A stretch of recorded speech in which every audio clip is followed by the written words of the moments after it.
not read any of the topics. I've been lazy. 3, 2, 1. We are on. No problem. Freestyling is our forte. This is Anthony F. here. Shane, aka Stiggy.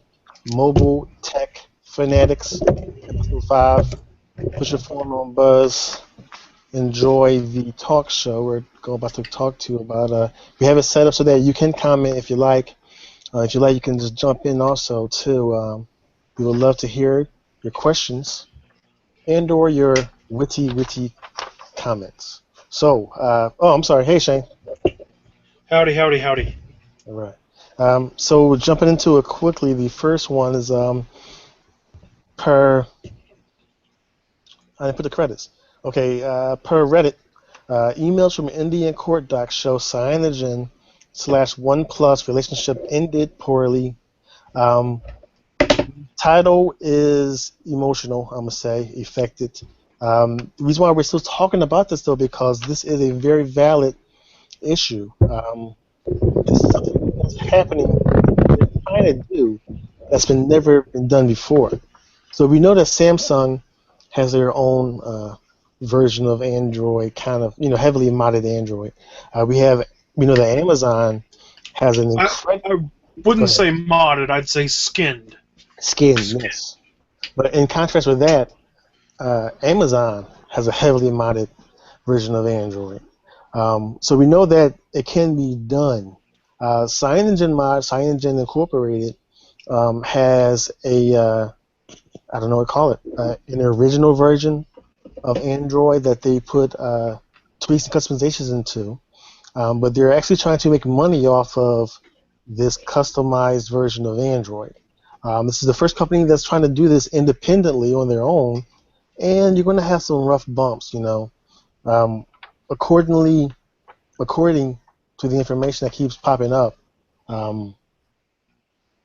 they're connected with Micromax now, but apparently they were not. One source says allegedly that OnePlus knew this was going to happen, but they continue with their India push anyway. According to some emails, the CEO of Cyanogen saw this happening and bluntly told the OnePlus reps or executives to, stop using that stuff. All right, we're going to cut this off. Totally stop using it. And then further down the line, he sent an email saying, "Okay, we'll support you accordingly, but really, we're done."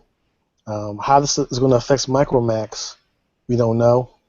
But I think Micromax is already an established company in India, as opposed to OnePlus that's trying to get into the Indian space of mobile. How do you feel about that, Shane, and why it's still, a topic?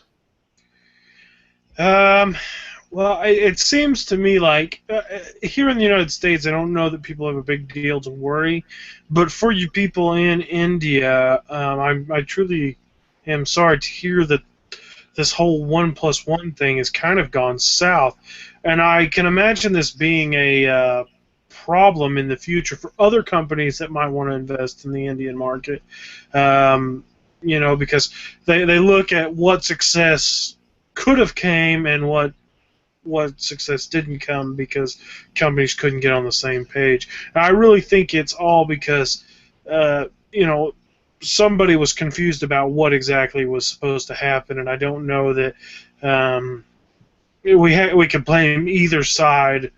I think we have to look at both sides and basically see that there was a little bit of confusion on both ends for that. True, and this is not Valleywag. We don't care about it for the sensationalism, but it is a very good lesson in business, and it also affects us in a mobile sense. So when it comes to business, most startups consist of a founder. Oh, what's that? Somebody trying to jump in? That'd be nice. Most startups consist of a founder and other people. Okay, we had somebody we wanted to get on, but he's half asleep, so don't worry about that. All right, so most startups, you got this guy with a great idea. He developed it. Awesome. So in order for him to promote himself better and become a company, he needs a couple of people to make this company work. He needs a product manager to help push his product while he makes it. He also needs a CEO in order to keep everything together, to talk to other companies, to do things well, and as well as he needs a sales manager. So if you don't have all these things together, you have trouble. Cyanogen looks like they're trying to get all the pieces of the puzzle together. Just that the CEO was a very down-to-earth guy. Doesn't seem like he really had too much of a business savvy with this particular situation. Maybe he got on a name-to-name basis with Oppo. I'm sorry, I'm calling it Oppo. OnePlus One, and he felt he was able to speak freely. But according to the alleged emails, he was speaking very freely.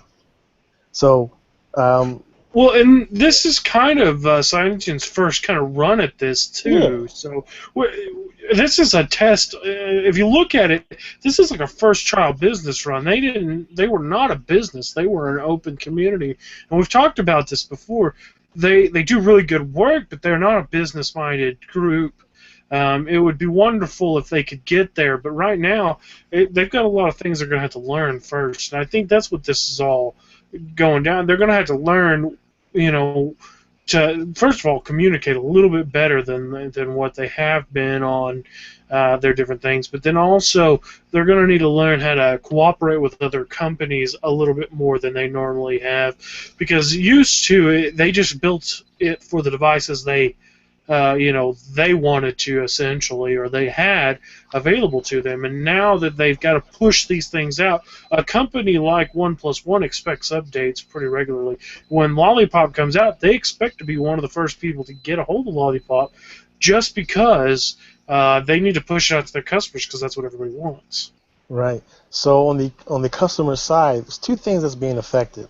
First of all, Cyanogen his ROM will not have Google Play on it, more than likely. The whole idea of them trying to go forward is to do this independently. And if you do flash ROMs, you know that when you flash Cyanogen Mod, the community version, the free version, Google Play does not come with it. You have to actually install separate apps for that to happen.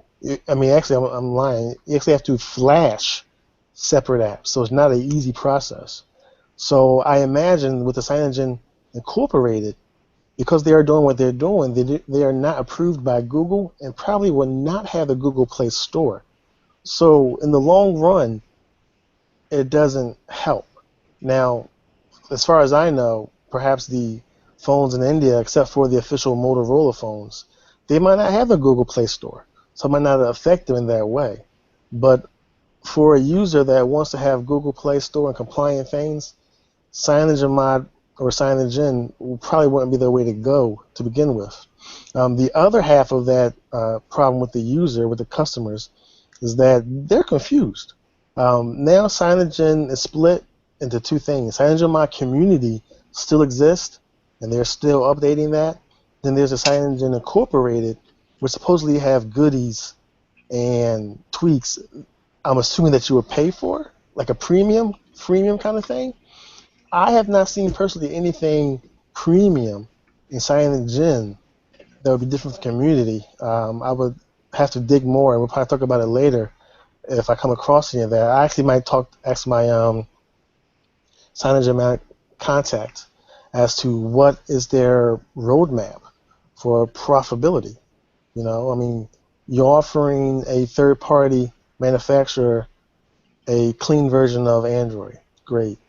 What else are you doing? What do you have that's different?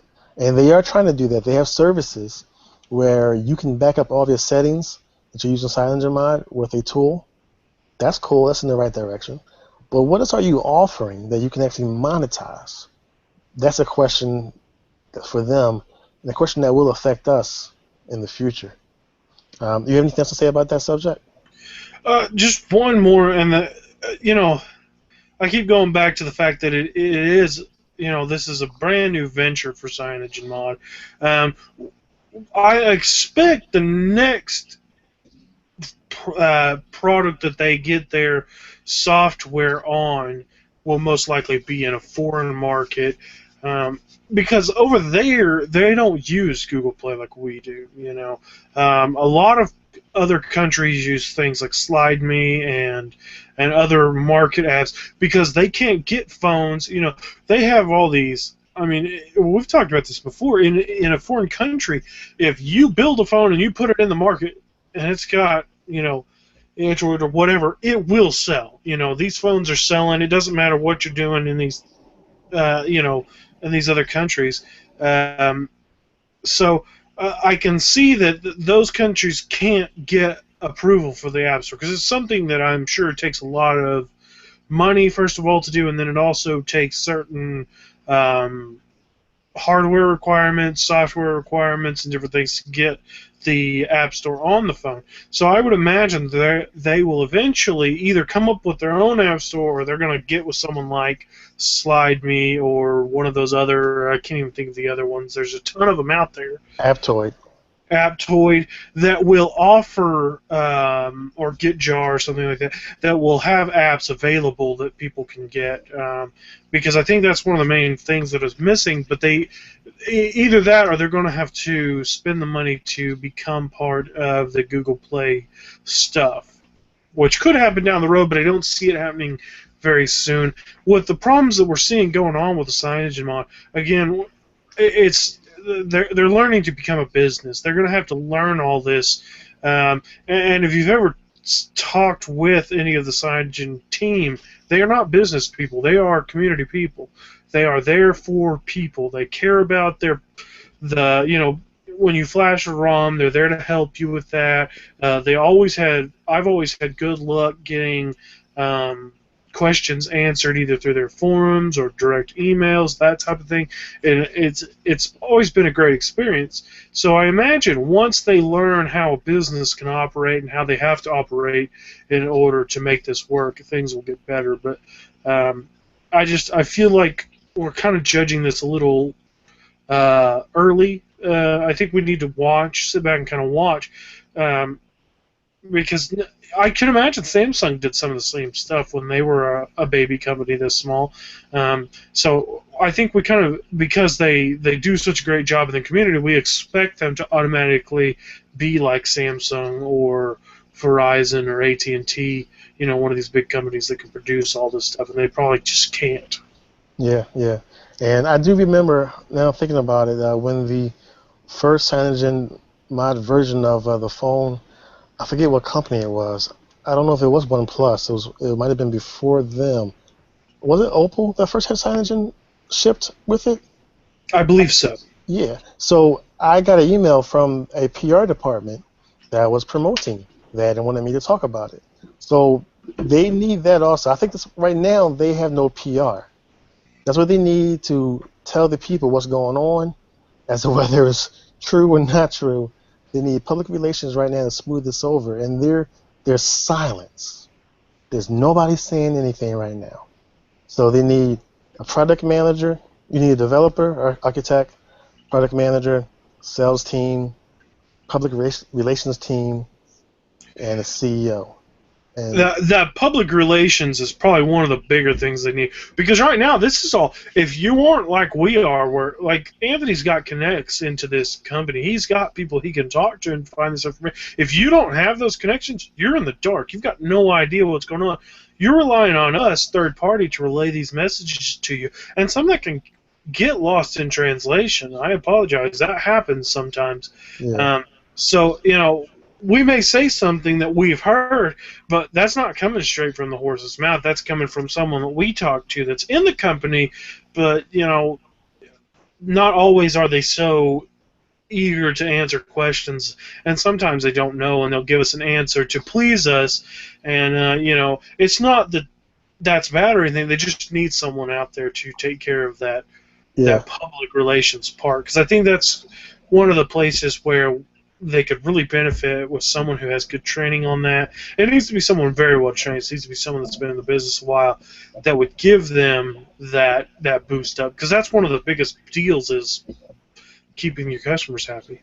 Yeah. Actually, I've scorched my bridge with Cyanogen because I used to ask him so many questions, and this guy is knowledgeable.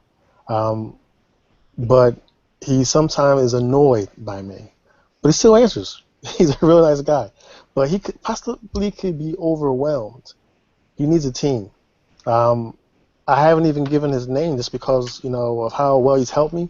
And I ask him sometimes, well, should I mention you? And he'll say, no, don't mention me. And I'm like, oh, okay.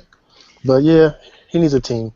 So Well, and if you're asking questions, everybody else is too. So exactly, it's not just us. exactly. Because I'll read Android Police and Artem. He'll say, oh yeah, I talked to, and then Ars Technica, they'll say, oh yeah, we've talked to. So the poor guy's being strung out, and I'm glad he even talked to me because he had all the big dogs already barking at him.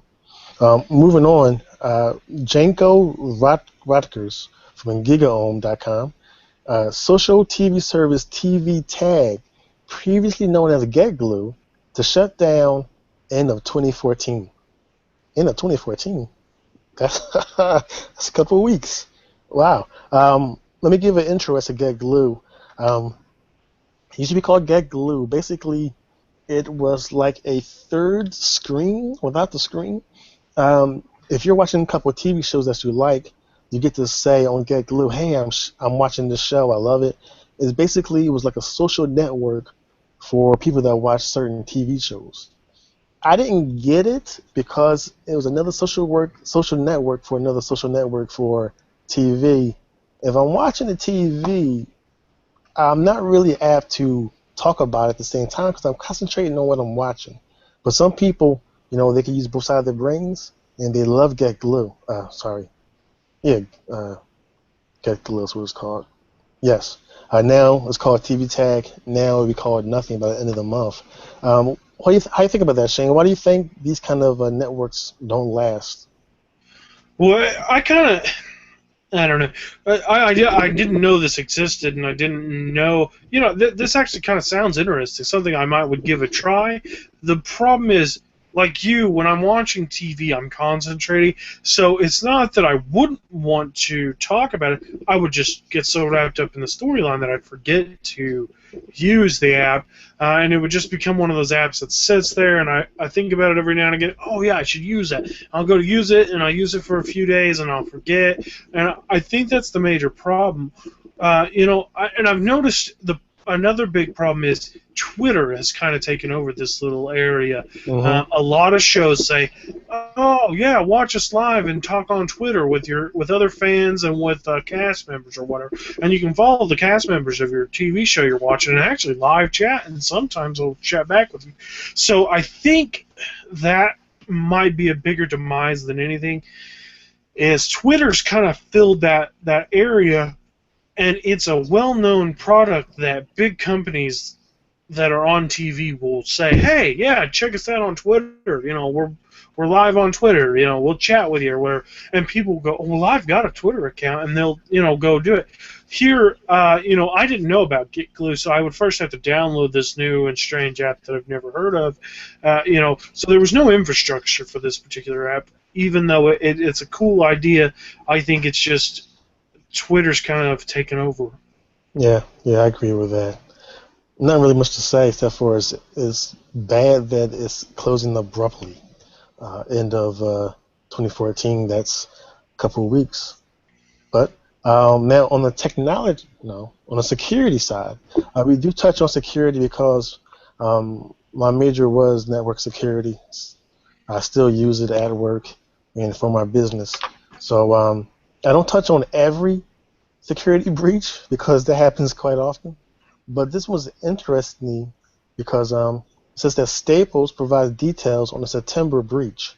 So back in September, Staples was breached, compromised by hackers. 115 stores point of sale systems. When you see POS, it means point of sales, the cash register. 1.16 million payment cards compromised. That's not the money. That's how many cards, credit cards, debit cards were compromised. That's something for you to pay attention to. You might get an email from Staples saying, yes, you might have been compromised. Sorry, pay attention to your stuff. It's really a shame because most of these point-of-sale systems, excuse me, they were sold on having embedded Windows XP inside a cash register, because that way it'll be easier. You touch the screen, the database, it'll communicate to the server in your office and or at the headquarters. It was an excellent idea until Microsoft decided to say, yeah, we're killing XP. So yeah, we know XP is about a 14-year-old system, but everything has XP on it now. Corporations, health systems, point of sale cash registers have XP. Microsoft said, yeah, we're not going to support it anymore. You know what? We won't give you any updates to the holes that constantly happen. And the hacker said, well, what?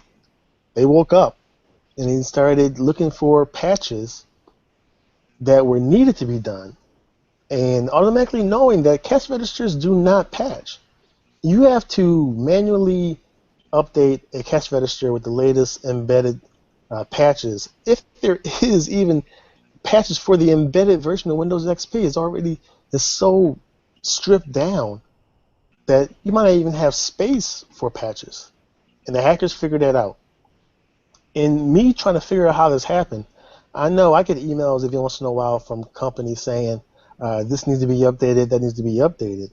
It's possible that during those updates, the hackers actually took the job to update, and they threw in their USB and threw in the viruses, and they pushed it to the headquarters of these different companies.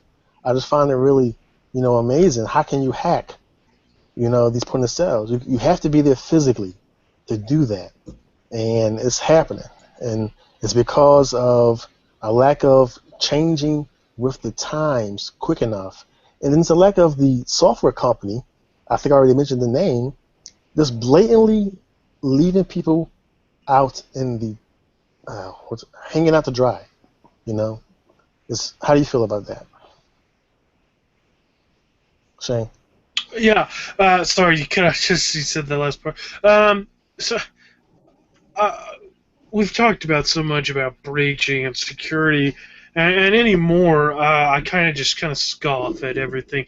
You need to have a bank and that is basically keeping an eye out for you to help you, and you should also look into something to protect your privacy. Don't use open Wi-Fi's. Don't go down to Starbucks and go buy stuff on Amazon. Don't get on eBay when you're at Walmart or wherever they have Wi-Fi in your area. You never know what that other guy's doing on his phone or laptop. It's so easy now to hack from a phone or a laptop. It doesn't matter. I can sit there and I can get your information without doing hardly any bit of work. It's super easy. I don't have to plug into the mainframe anymore. I just got to get onto the Wi-Fi and I can go to town.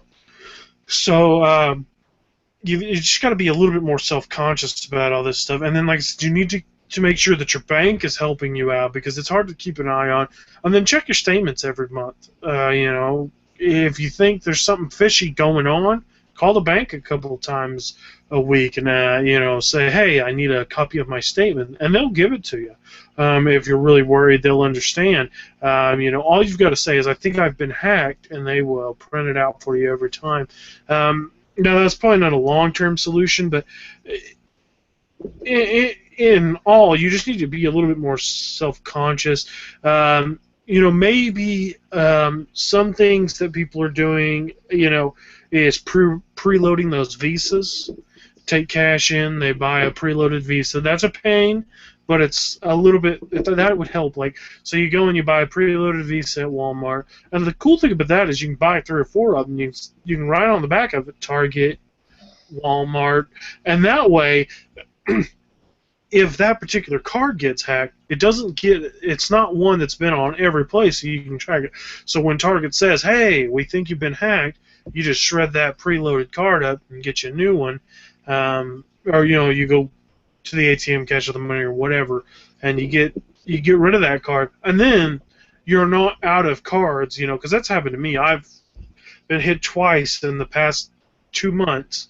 Both me and my wife's cards were hit in a Kmart breach, and so we had to carry around cash for almost 10 days waiting for the new cards to get here.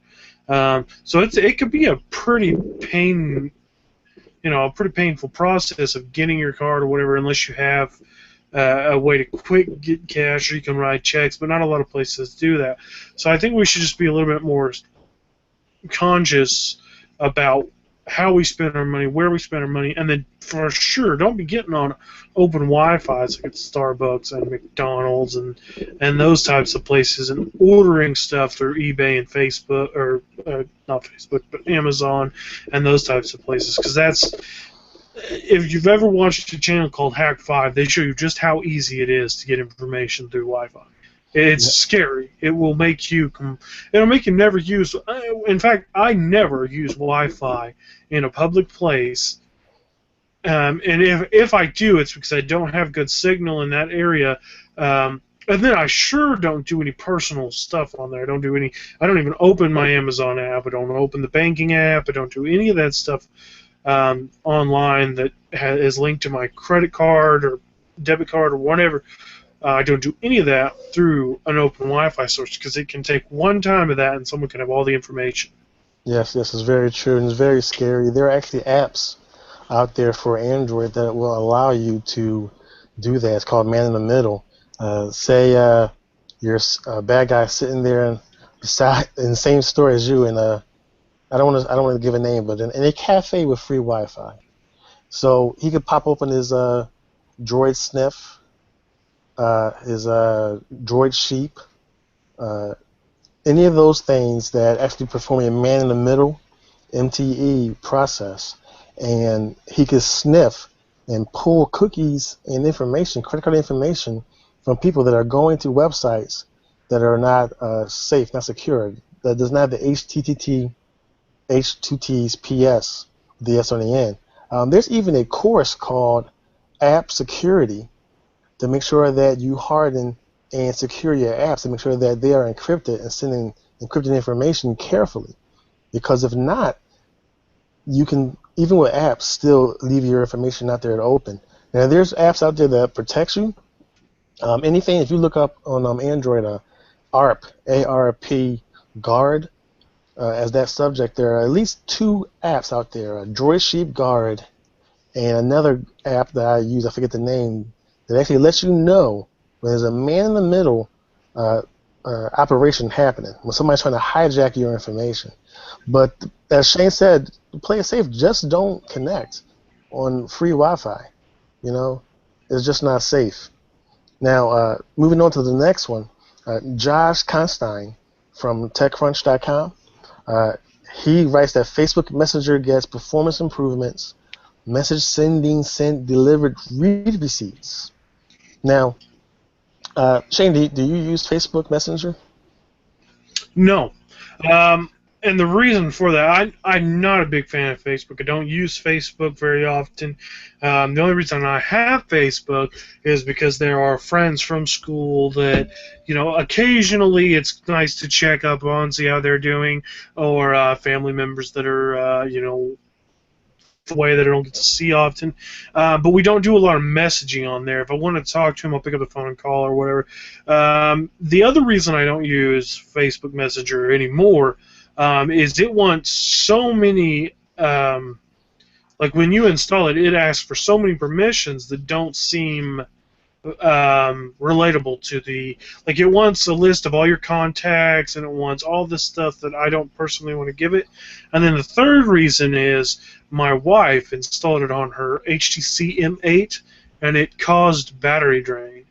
The battery would not stay charged.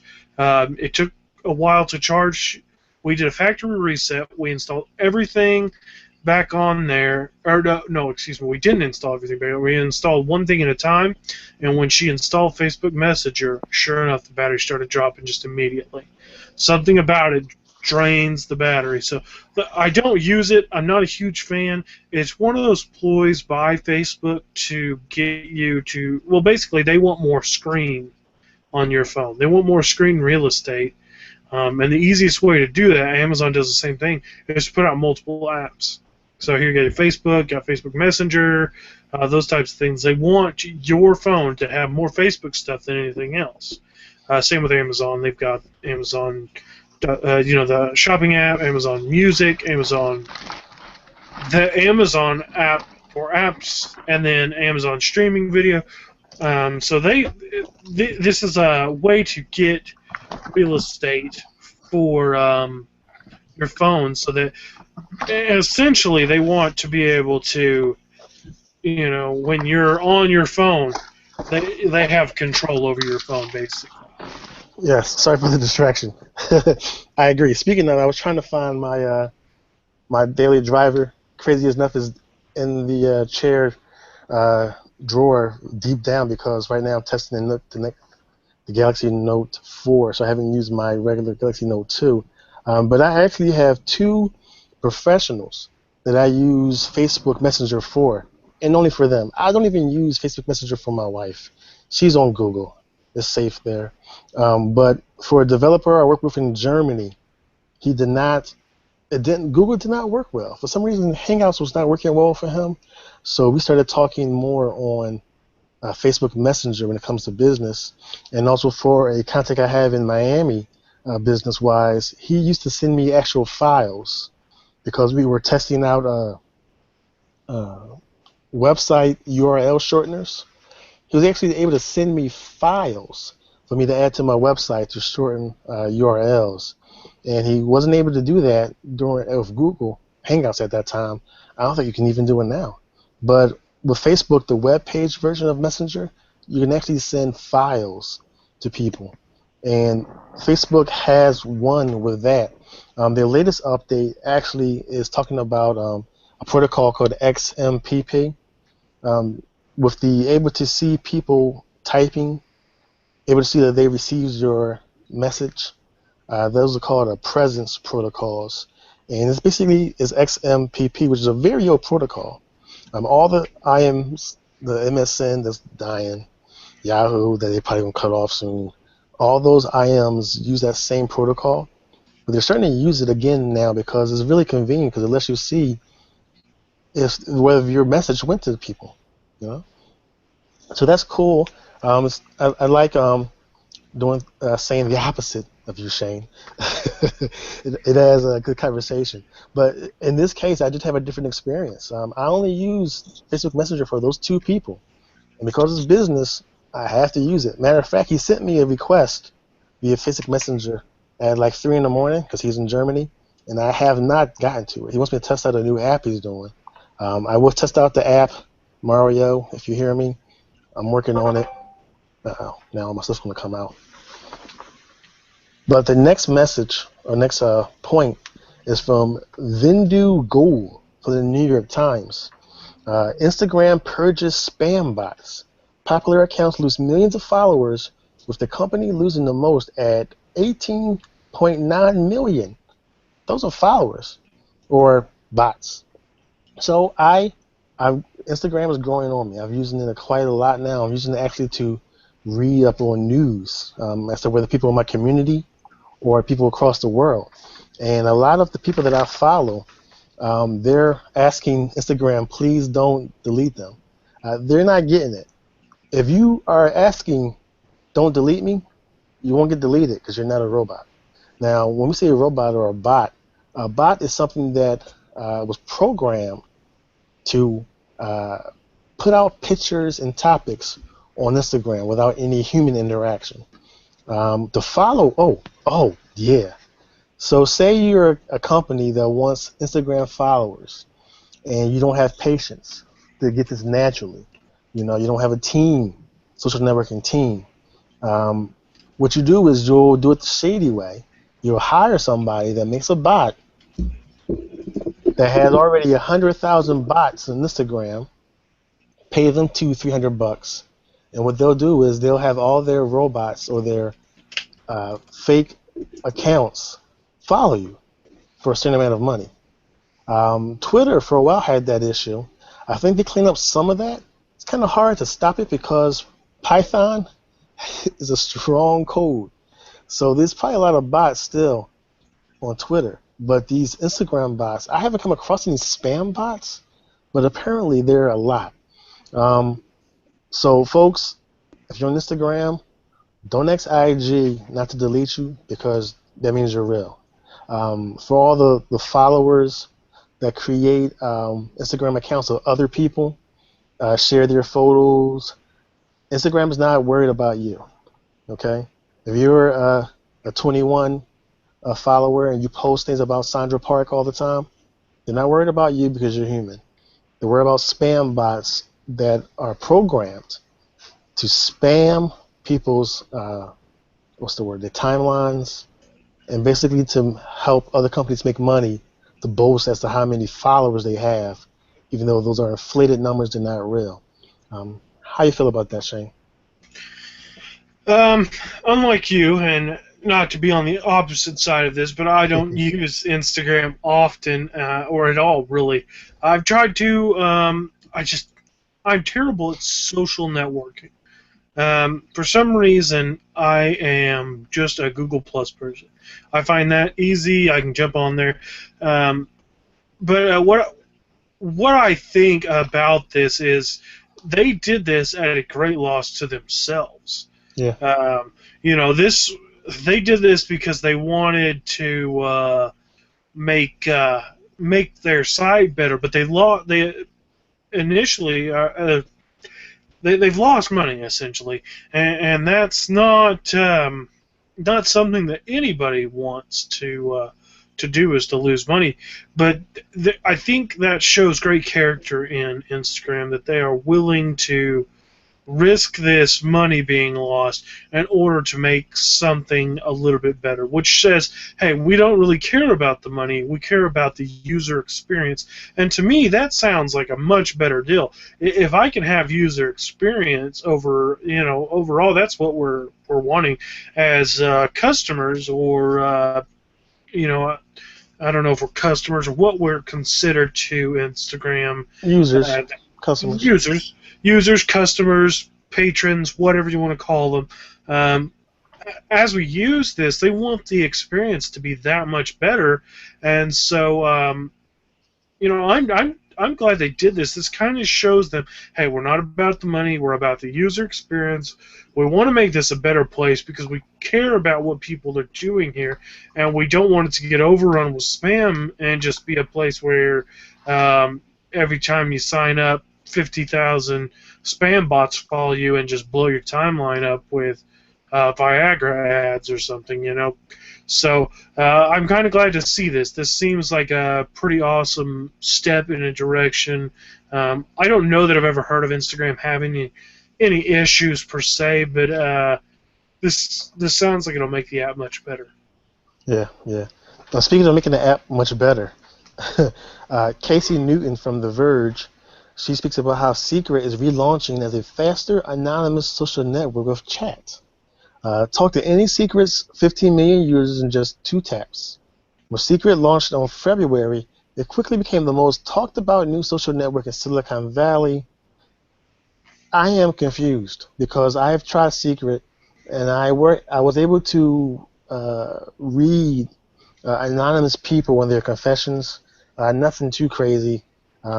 They're talking about somebody. I didn't experience any cyberbullying, even though that does happen on these kind of apps. But I think the whole trick of this is to be able to talk about a company that you work at safely, like a whistleblower kind of thing, or just a frustrated kind of thing. So I understand the premise. It's a great premise. But now they want to add chat so you can communicate. And now, and I think I read it somewhere, they want to allow you to chat and connect to people in your area. So I think I was able to see something like that kind of before, like, people in Philadelphia, this is what they're talking about. But I think it loses the anonymous part if you know exactly where they are and who you're chatting with. That kind of, that doesn't make sense to me. But because everybody is on a high alert now with security communication, now Secret wants to allow you to chat secretly. We've already seen that it's not so secret. If you put a little bit of elbow grease into it, you can find out where these people are and where they're chatting from. So it's not that safe. But I guess Secret probably has some venture capitalists funding them. And the venture capitalist wants to know how he could fold his money and making more money. So this one-trick pony thing of anonymous confessing, that doesn't make any money in the long run. So now, hey, look, you better add some chat to it so I can make some more money off of you. That's what it sounds like to me. How you feel about that, Shane? Well, I'll be honest. I use Secret. It's a great way. So, and I've known some people in the past that have, wanted something similar to this. Used to, you went down to the local bar and you told your bartender, I had a crappy day at work. My boss did this and that. Well, now the bartender's liable to tell your boss and get you fired or whatever. So this is a great way for whether you're having trouble at home, at school, at work, wherever, you can go on and blow off some steam and just kind of get it out in the open. One of our greatest presidents, Abraham Lincoln, had written a bunch of letters to a bunch of people and never sent them to get it out of his system. And that's a great way to get things, without damaging the people around you. It's kind of like writing that letter and putting it in the trash can.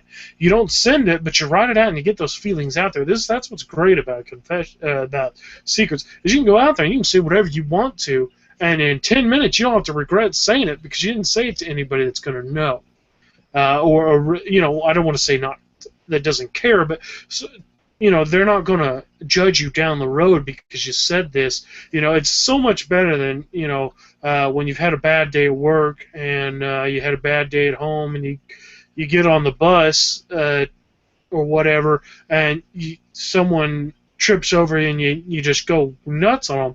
This is a much better way to release that anger without hurting people around you, especially if you've had a bad day at work and you bring it home and you cry and you whine and your significant other doesn't want to hear it, and then that turns into a fight at home, which then causes more problems at work the next day, and it's just a building process.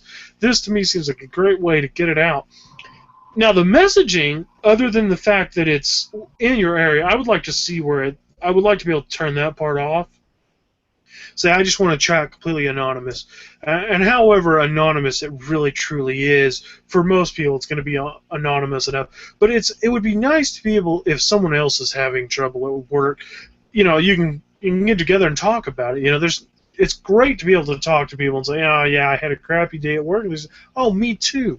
This is and before you know it, you strike up this anonymous conversation. You have a good time talking to people. You might learn a resolution as to how to make your job a little bit easier to handle, or whatever problem they're having. So I think this could be for the regular average therapy session without paying for it. You get on, you talk to people, you get it out of your system. People say, "Oh, I have the same problem," and it kind of just helps blow off steam, and I think that's pretty cool. Okay, that is a great way to see that app. I did not see it like that, but now that you mentioned that, I can see it like that. It's actually pretty beneficial. Wow. So moving on. Now, we've been adding Instagram accounts to our script here. We actually do type up and look up information first and talk about it. Even though we freestyle a lot, usually we already seen the information previously. So there is a user on Instagram called Hectotechno who actually has some pretty good stuff. Sometimes they're rumors, sometimes they're actual pictures of devices. This is a rumor. According to Hectotechno, I Know Today reported that the LG G4 will sport either a 5.5-inch or even a 5.9-inch display with 2 or 4K screen resolution, protected by either sapphire crystal glass or Corning Gorilla Glass 4, with a Qualcomm Snapdragon 808 or 810 and house a 3500 mAh battery, and have almost bezel-less screen with a price tag of $650 to $700. And then he put in parentheses rumored. So basically, the phone, the LG G4, is basically a phone with the next technology. I mean, it didn't seem like anything groundbreaking. Everything that I just mentioned It's something that the next level phone will have. 2 to 4K screen resolution, 5.5 or 5.9 inch screen. Even the sapphire crystal glass, we know that's the way people are going because Apple spent so much money in buying that company and using the sapphire glass for their fingerprint reader. Then they mentioned the Corning Gorilla Glass 4, which, as we know, was the latest version of Corning Gorilla Glass. So it's not, this is not mind-blowing. What this actually reminds me of, I was talking to somebody earlier today, don't kill the clicker, Don't kill the mouse yet. Some technology is next. Touch screens are, next on laptops, but don't kill the mouse just yet. And with this list of information here, this is something that any new phone will probably have late next year. Let's not kill what's already existing right now, because that's already working. I already talked about the bezel-less phone already. The Sharp Hair phone, the Sharp Crystal. See, it's a bezel-less phone. It's straight to the top and the sides.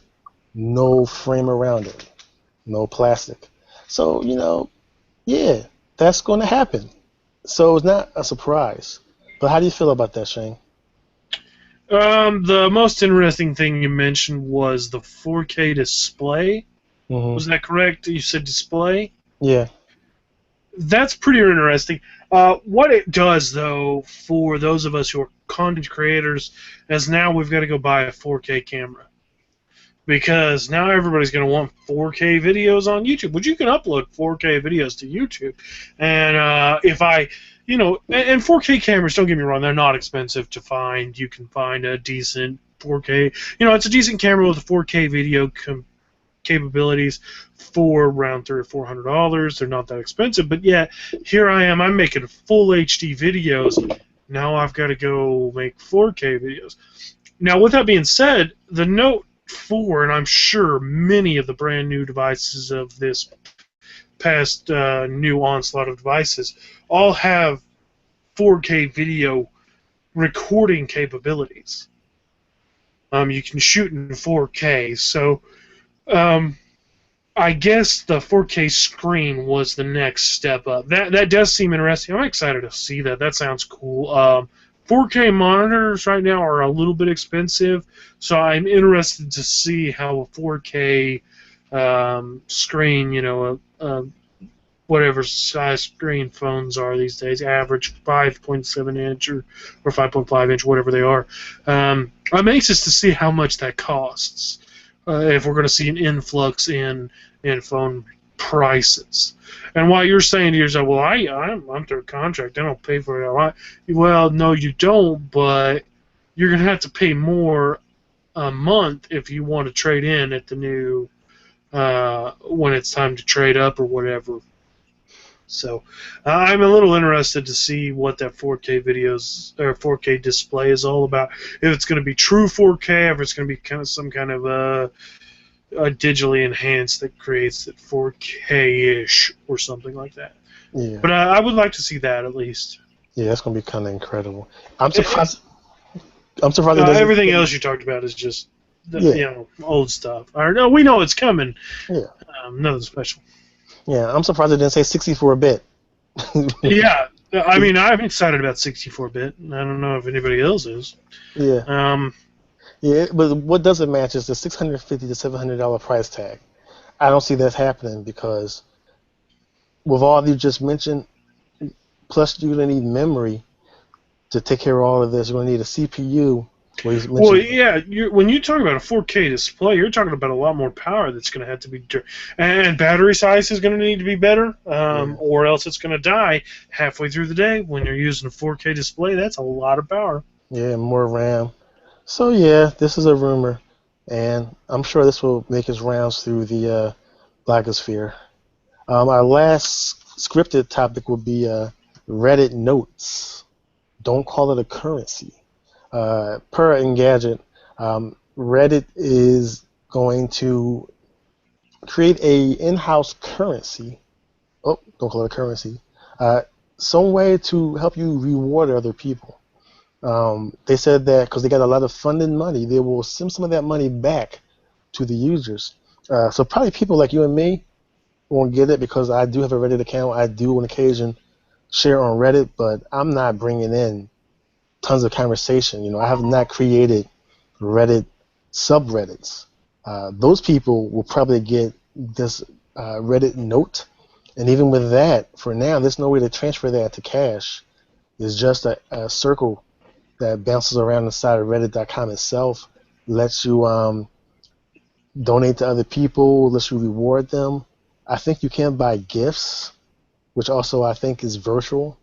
So they're trying to find a new way because Reddit is now funded via venture capitalists.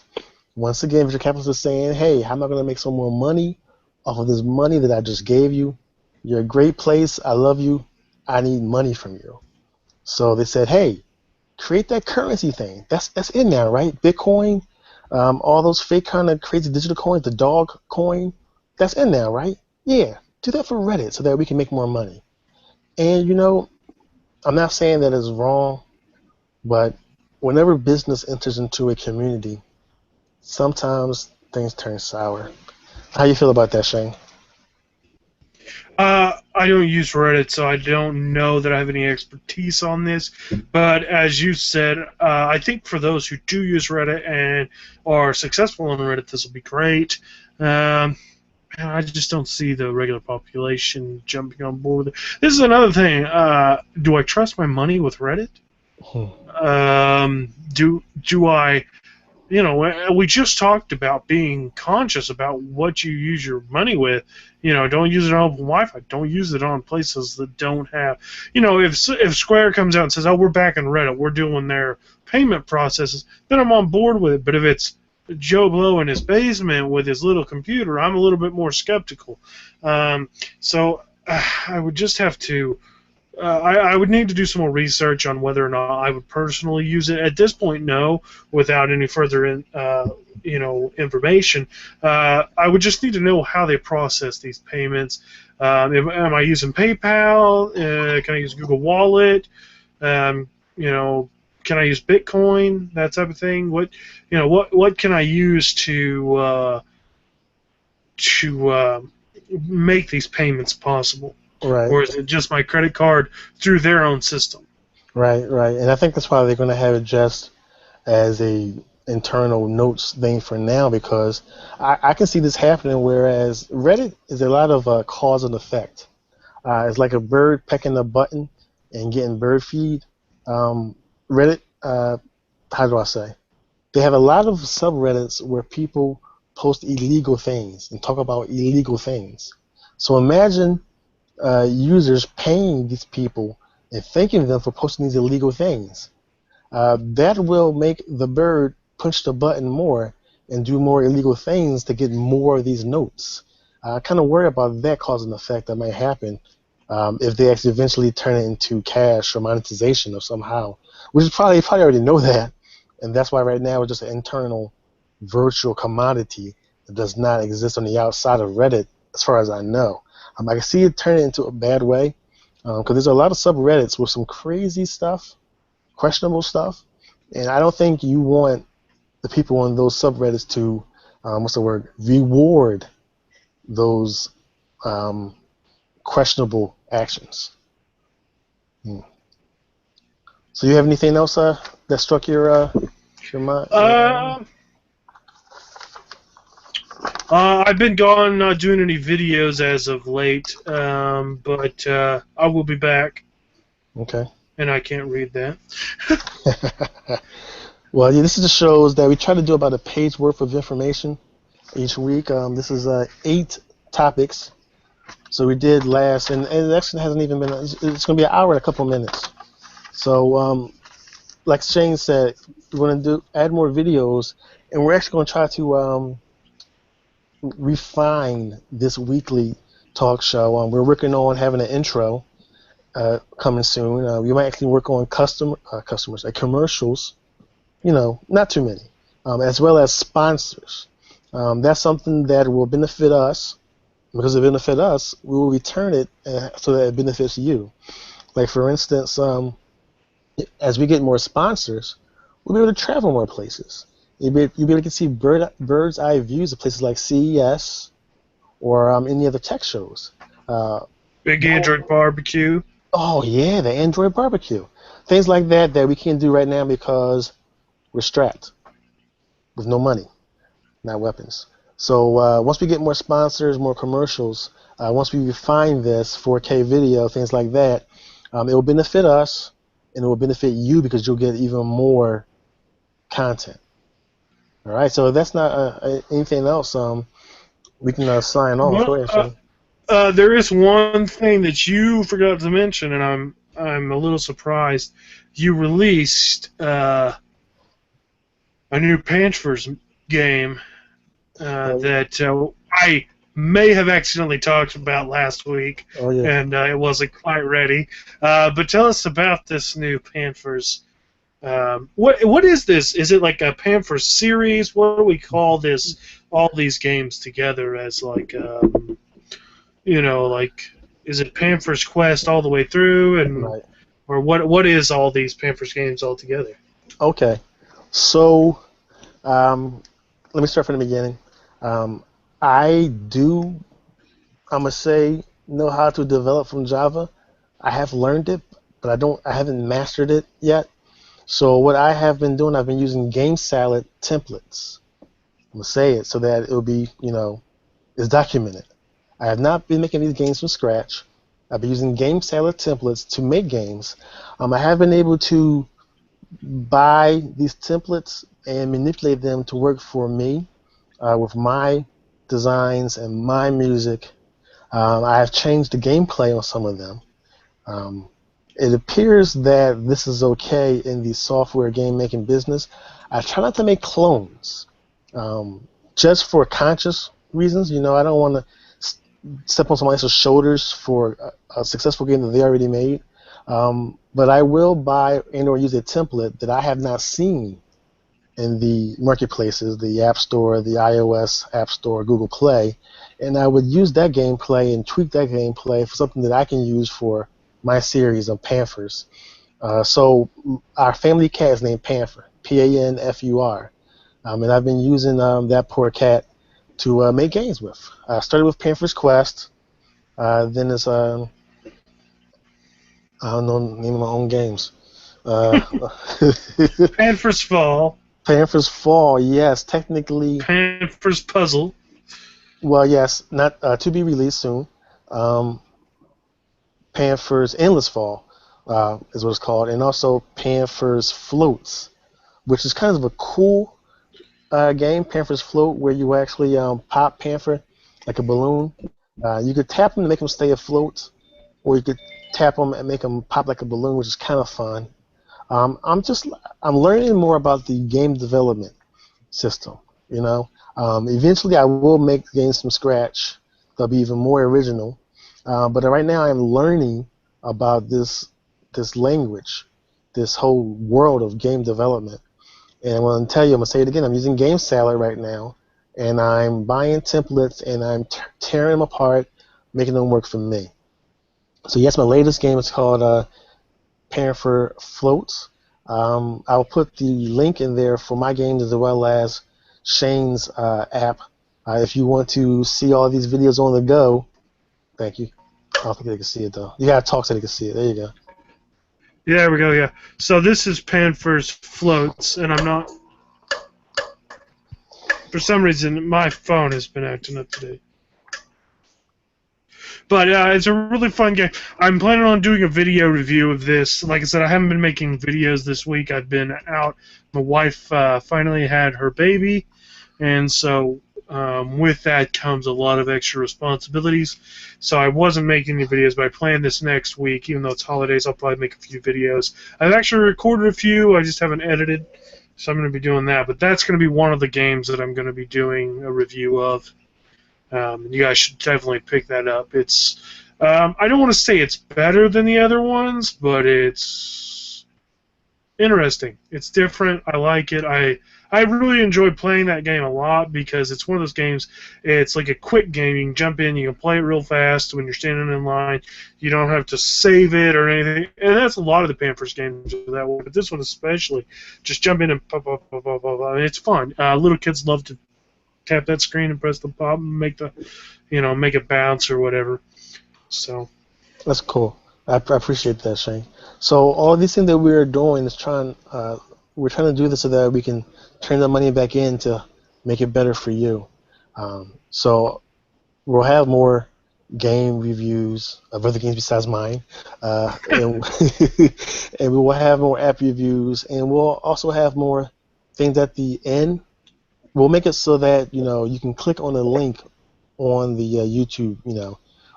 The game that we just tested, we liked it. Hey, click on this link you see here in our lower half or top right, and we'll make that annotation so that you can click on it, and right after our show, you can play the game yourself. We're working on it. We're doing it slowly, like an Apple style. I know that stuff has been out for a while, but we're going to do it so that when it works for us at our pace with the new bells and whistles. And since I've been away, I've been kind of relaxing, and basically when I do that, I sit around and I think. I've got tons of ideas that I haven't even talked to Anthony about for the show. One of those I think I did mention last week is we want to do like a mailbag where you guys ask us questions. There'll be a section where we can answer questions. If you've got questions, please hit us up. We'd really like to try and kick that off, show you guys. It's a great test of our knowledge, and it's also fun to do, to learn these things. So we'd really like to make this show very much you very much a part of the show. We want to get interactions out of you guys because that's basically why we're doing this. We want to help people out, and so that's one of those things we really enjoy this. But the other side of that coin is we still need more support. So if you guys can share the videos and then also ask us questions. That right there shows us that what we're doing is worth doing if you guys ask us questions. Yes, sir. Yes, sir. All right. Well, thanks everybody for watching, for listening, for thinking about the things that we talked about, hopefully commenting later and other aspects. We're promoting this video on Instagram, Twitter, Google+, Facebook, as well as LinkedIn. So we accept all questions that are mobile related so that, we can help you out. All right. So this is Anthony F. here from Mobile Tech Heat. That is Shane from FanatixInc.com. Also follow me on Android Fanatics on YouTube. All right. So this is Mobile Tech Fanatix signing out.